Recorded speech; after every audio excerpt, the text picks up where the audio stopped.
Hello बच्चों, चलिए प्रश्न पढ़ते हैं। बेंड सिद्धांत के आधार पर निम्न में अंतर स्पष्ट कीजिए। चालक और अर्धचालक। हमें बेंड सिद्धांत के आधार पर चालक और अर्धचालक में अंतर स्पष्ट करना है। अब हम प्रश्न की मुख्य अवधारणा की बात कर लेते हैं। तो यहाँ पर हमारे प्रश्न की मुख्य अवधारणा क्या होगी? बेंड सिद्धांत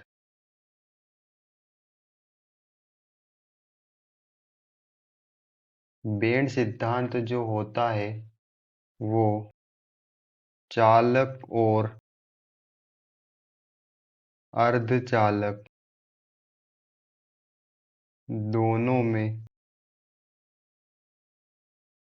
संयोजक बेंड एवं चालन बेंड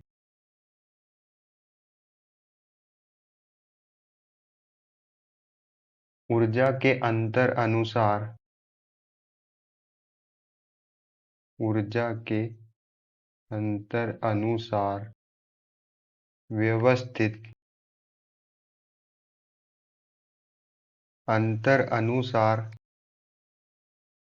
व्यवस्थित होते हैं।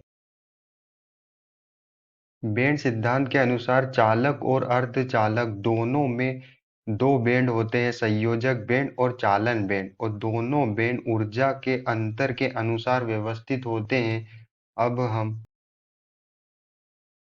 चालक और अर्धचालक में ऊर्जा बेंड के सिद्धांत के अनुसार अंतर देख लेते हैं। चालक और अर्धचालक में जब हम चालक में ऊर्जा बेंड सिद्धांत का ग्राफ बनाते हैं तो चालन बेंड ऊपर होता है, इसे हम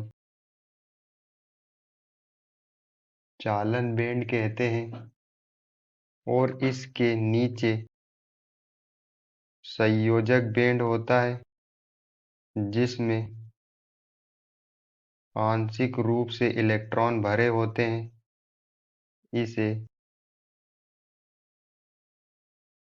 संयोजक बेंड कहते हैं।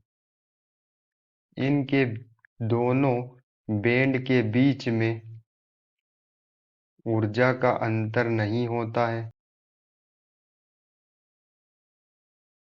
ऊर्जा का अंतर नहीं होता है क्योंकि ये दोनों बेंड बहुत पास या एक दूसरे के ऊपर अध्यारोपित होते हैं।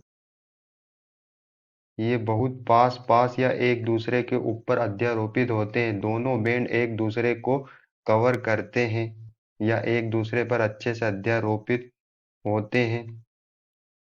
इनमें ऊर्जा का अंतर नहीं होता, ये बहुत पास होते हैं। इस कारण से इलेक्ट्रॉन संयोजक बेंड से चालन बेंड में मुक्त अवस्था में प्रभावित स्थानांतरित होते रहते हैं, जिससे चालक की चालकता बढ़ती रहती है और इलेक्ट्रॉनों को ऊर्जा प्राप्त कर कर संयोजक बेंड से चालन बेंड में प्रभावित होते रहते हैं, जिससे चालक में विद्युत धारा प्रभावित हो जाती है। इसी तरह हम ऊर्जा बेंड के आधार पर अर्धचालक में ऊर्जा बेंड सिद्धांत देखेंगे। तो अर्धचालक का ऊर्जा बेंड सिद्धांत का जब हम ग्राफ बनाते हैं तो इसमें ऊपर चालन बेंड होता है और इसके ठीक नीचे संयोजक बेंड होता है, जिसमें इलेक्ट्रॉन पूर्ण रूप से भरे होते हैं, इसलिए इसे पूरित बेंड भी कहते हैं। और चालन बेंड में इलेक्ट्रॉन पूर्ण रूप से खाली होते हैं, इसलिए इसे रिक्त बेंड भी कहते हैं। चालन बेंड और संयोजक बेंड के बीच में ऊर्जा का अंतर बहुत कम होता है। लघु ऊर्जा लघु ऊर्जा अंतर होता है।